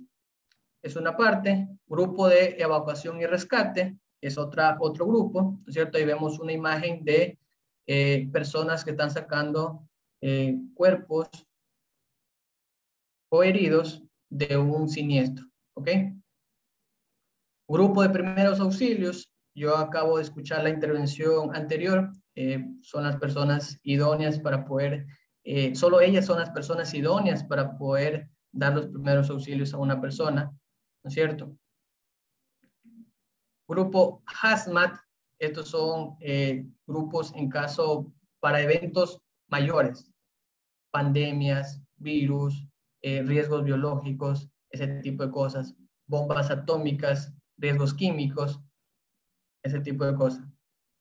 Funciones generales de las brigadas: antes de la emergencia, prevenir y realizar el control sobre las principales amenazas, identificar y analizar condiciones de riesgo en la localidad, proceso o equipos, realizar inspecciones para determinar el cumplimiento de las normas de seguridad. Muchos creen que las brigadas solo queda ahí, en formarlas. No, las brigadas, así como se forman, tienen sus responsabilidades. Responsabilidades es identificar y analizar las condiciones de riesgo en cada localidad. Ejemplo, yo hago un plan de trabajo con los brigadistas y digo, este mes tal brigadista inspecciona esta área, este mes el otro brigadista inspecciona otra área, y así todos los meses yo tengo una inspección total de la planta que lo hacen los brigadistas. ¿Okay? Entonces ahí estoy yo identificando posibles peligros y analizando su riesgo. Funciones generales de los brigadistas: antes de la emergencia, apoyar a las actividades del COPASO, significa un comité de operaciones de seguridad ocupacional, implementar sistemas de notificación y alarma para hacer una detención oportuna de emergencia, realizar entrenamiento permanente para el desarrollo de habilidades en atención emergentes al interior de la brigada. Este es un tema que muchos trabajadores o muchos brigadistas me preguntaban si era obligatorio. El 2393 hay un literal que dice que todos los trabajadores están obligados a participar de programas de prevención de riesgos laborales. La conformación de una brigada forma parte de un programa de prevención de riesgos laborales. Entonces, por ende, sí es obligatorio, ante mi punto de vista, que trabajadores formen parte de las brigadas, porque van a encontrarse con negativas, van a encontrarse con trabajadores que digan, no, yo no quiero asistir a esa brigada, no, yo no puedo, yo no sé, o eso no es lo mío. Entonces, ya tienen cómo refutarles. Reglamento 2393 dice que todas las personas tienen o son obligadas a participar en programas de prevención de riesgos laborales. Durante la emergencia, realizar las actividades que sean necesarias para controlar la emergencia, realizar las actividades de salvamento y rescate de víctimas, realizar control y extinción de incendios, presentar la asistencia de primeros auxilios y transporte a las víctimas que lo requieren, coordinar las actividades con la organización interna de emergencia y los organismos externos de apoyo. Después de la emergencia, restablecer con el mayor cuidado y la mayor brevedad las condiciones de seguridad en la operación. Después que pasa la emergencia y después que hayamos evacuado todo el personal de la planta y lo seguro en el punto de encuentro, es obligación de los brigadistas ir a recorrer el área, la planta, las instalaciones y hacer un análisis. Y después de ese análisis, si las instalaciones o la infraestructura no representa un riesgo para las personas, ahí yo puedo tomar la decisión de nuevo, coordinar el regreso de las personas hacia las instalaciones. Solo después de eso, solo después de haber analizado si no se ha generado riesgos o no hay un riesgo el volver a entrar a la planta. Inspeccionar las áreas y evaluar factores contribuyentes que puedan aumentar la emergencia. Implementar los controles necesarios para prevenir la ocurrencia de una nueva emergencia. Esto es en caso, por ejemplo, un incendio, ¿no es cierto? De todo, después de cada emergencia o después de cada suceso, tenemos que hacer una investigación de accidente. ¿Por qué sucedió? ¿Cómo sucedió? ¿Y qué hacer para prevenirlo? Reiniciar las actividades que se realizaban antes de que se presentara la emergencia.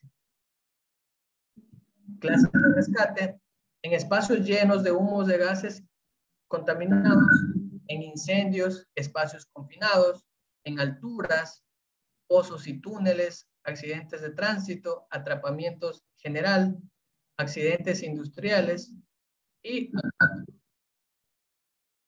esquema del desarrollo de una operación de rescate. Primero yo evalúo la situación. Ojo, eso también deben tener los brigadistas, los socorristas o el personal especializado. Primero debo de evaluar la situación, la emergencia. Nunca por nunca voy y actúo de uno, porque en vez de ayudar puedo poner en riesgo incluso mi propia vida. ¿Qué es lo que yo evalúo? ¿No es cierto? Evalúo la naturaleza del accidente, el peligro potencial del sitio, equipos y herramientas que tengo en ese momento para poder combatir esa emergencia, la eliminación del peligro potencial y técnicas de acceso. ¿Ok? Evaluación del paciente. ¿Qué voy a evaluar del paciente? La evaluación, estabilidad, posición y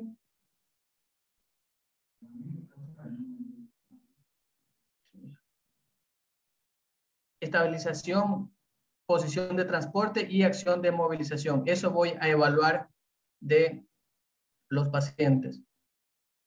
Técnicas de transporte. Tengo 4 tipos de técnicas de transporte: transporte manual, transporte aplicado, transporte mecánico y transporte mixto. Técnicas de transporte lesionado.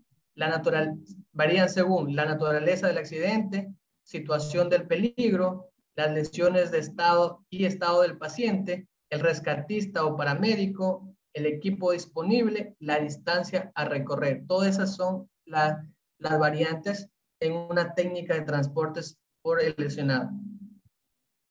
Y aquí tengo una frase para terminar: si poco has de salvar, poco has de arriesgar. Con eso quiero agradecer mi intervención. ¿Alguna pregunta que me quieran hacer?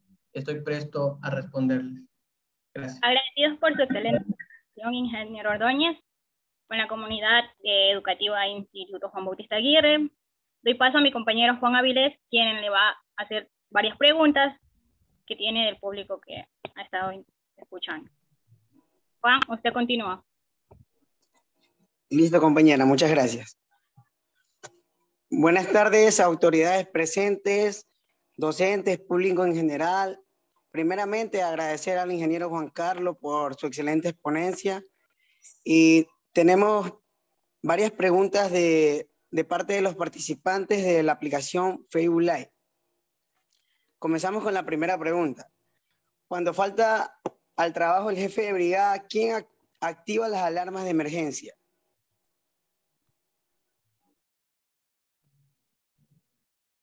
Ya, todas las personas que son miembros de los brigadistas tienen la potestad para activar la bola de alarma o las luces de alarma, o dar el pitazo que diga: hey, comenzamos una emergencia. Solo en caso de que no esté en ese momento el jefe de brigada o el técnico de seguridad industrial, que no siempre está en la planta, lo puede hacer cualquier miembro de la brigada. Por ende, obviamente ya tienen la preparación, tienen la capacitación. Ellos son los idóneos para poder dar ese pitazo inicial y decir: hey, estamos en una emergencia. La siguiente pregunta es: ¿existe algún tipo de sanción si una institución no tiene señalizada adecuadamente las vías de evacuación? Por supuesto que hay un tipo de sanción. De hecho, el mismo reglamento 2393, ustedes jóvenes que están estudiando la carrera de tecnología en prevención de riesgos laborales, deben de saber que el reglamento 2393 debe ser su Biblia. Ahí van a encontrar todas las obligaciones, tanto de ustedes como del personal operativo, del jefe de seguridad, de la gerencia, del médico, de todos ellos, de cada una de las estructuras, cuáles son las obligaciones y responsabilidades hacia con la seguridad y salud ocupacional de los trabajadores. Por ende, sí existe una sanción si no se tiene brigadas, si no se tiene un plan de emergencia. De hecho, el plan de emergencia tiene que ser registrado en el cuerpo de bomberos, si no se tiene un sistema contra incendio, todo eso hay una multa.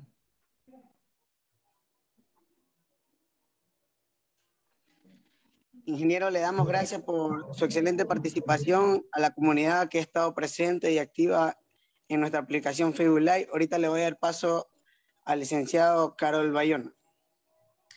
Gracias a los estudiantes, a todos los ponentes por su excelente intervención. Agradecemos a quienes nos acompañaron en esta primera jornada, a la doctora Aida Campi Mayorga, rectora del instituto, máster Marlene Solís Sierra, vicerrectora de la institución, al máster José Luis Alcíbar, quien es de la Unidad de Seguridad y Salud Ocupacional, unidad que se encargó de organizar con los estudiantes de Seguridad y Prevención de Riesgos Laborales estas jornadas de capacitación. También a todos quienes estuvieron siendo parte de las mismas, al doctor Nolvis Agorta Matos, ingeniero Juan Carlos Ordóñez Pineda, al departamento TICS. Gracias a todos los estudiantes que participaron con sus preguntas y a ustedes, compañeros docentes y demás alumnos que permanecieron en esta transmisión en vivo. Recuerden, tenemos una cita este jueves 26 de agosto a las 11 de la mañana aquí vía Facebook Live. Que tengan una excelente tarde.